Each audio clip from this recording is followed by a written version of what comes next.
صباح الخير تاسع. اليوم رح نبلش وحدة جديدة بتحكي عن المياه. الفصل الأول منها بيحكي عن المياه الجوفية. درسنا اليوم بيحكي عن دورة الماء في الطبيعة. هلأ زي ما بنعرف إنه الماء من الأساسيات اللي لا غنى عنها لجميع الكائنات الحية، إنسان وحيوان وأيضا نباتات، وهو موجود على سطح الأرض بثلاث حالات اللي هم الصلبة والسائلة والغازية. هلا لو طلعنا وراقبنا أشكال المياه في الطبيعة فبنشوفها موجودة بأنماط مختلفة على هيئة أمطار وسيول وقنوات، وبرضه بتكون بين حبيبات التربة. فهلا لما يصير في عنا مطر بعد ساعات بتختفي هاي المي وبتجف الشوارع وبينشف. فلو سألنا حالنا وين بتروح هاي المي وبرضه من وين بتيجي هاي المي، فعشان نجاوب أسئلتنا هدول نطلع على هاي الصورة. هاي الصورة عنا بتمثل دورة المياه في الطبيعة. بيكون في عنا مسطحات مائية وأيضا بيكون في عنا أشجار، فبتصير في عملية تبخر للمياه من المسطحات المائية ونتح من أوراق الأشجار، فبترتفع بخار الماء إلى طبقات الجو العليا. بعدين بيبرد بيتكاثف.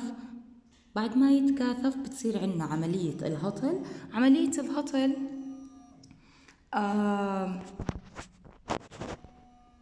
بتيجي على أكتر من نمط، إن كان برد مطر أو ثلج. بعد ما تصير عملية الهطل بتصير عنا هاي المياه جزء منها بصير له جريان سطحي وجزء منها بصير له رشح وبينتقل إلى المياه الجوفية. فنعيد الصياغة.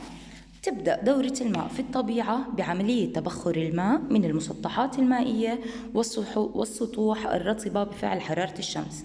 بيتبخر الماء من المسطحات المائية وبصير في عملية نتح من السطوح الرطبة بفعل حرارة الشمس.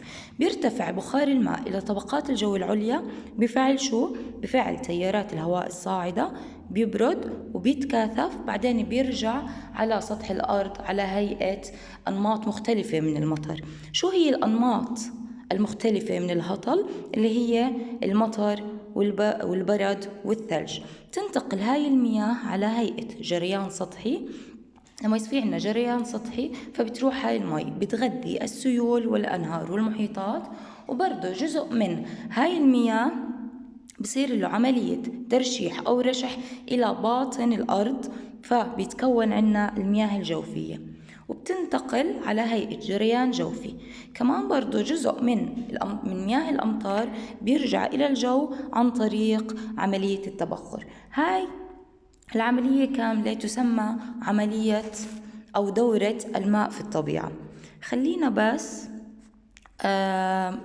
مش نتذكر معاني هدول الكلمات أو العمليات. كلياتنا بنعرف إنه التبخر هو عملية تحول الماء من الحالة السائلة للغازية، والتكاثف هو تحول المادة من الحالة الغازية للسائلة.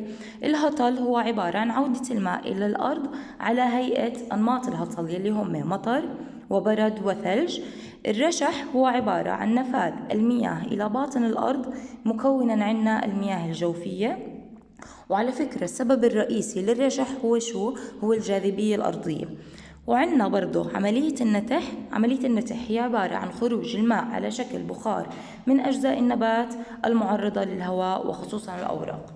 فلو سألنا حالنا شو بنسمي عملية صعود الماء إلى الغلاف الجوي، أو شو هي العمليات اللي بيتم فيها صعود المياه إلى الغلاف الجوي، تحكوا لي التبخر والنتح. طيب شو بيصير للمي في طبقات الجو العليا؟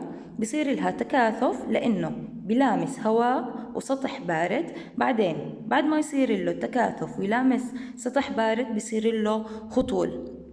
فعملية رجوع الماء إلى الأرض تسمى الهطول. طيب شو دور كل من الشمس والرياح والنبات في دورة الماء في الطبيعة؟ لو حكينا هذا الحكي، الشمس بيعمل لنا عملية التبخر، والرياح بصير عملية التكاثف، والنبات بصير عنده أو عن طريق عملية النتح، وبتنتقل بخار من مكان لآخر. طيب، شو هي العملية يلي بتغذي المياه الجوفية؟ زي ما حكينا العملية يلي بتغذي المياه الجوفية هي عملية الرشح. طيب، كيف تنتقل المياه الجوفية إلى سطح الأرض؟ تنتقل المياه الجوفية إلى سطح الأرض بشكل طبيعي عن طريق الجريان الجوفي. وهيك بنكون خلصنا درسنا لليوم. إن شاء الله تكونوا فهمتوا. يلي عنده أي استفسار يتواصل معي، ويعطيكم العافية.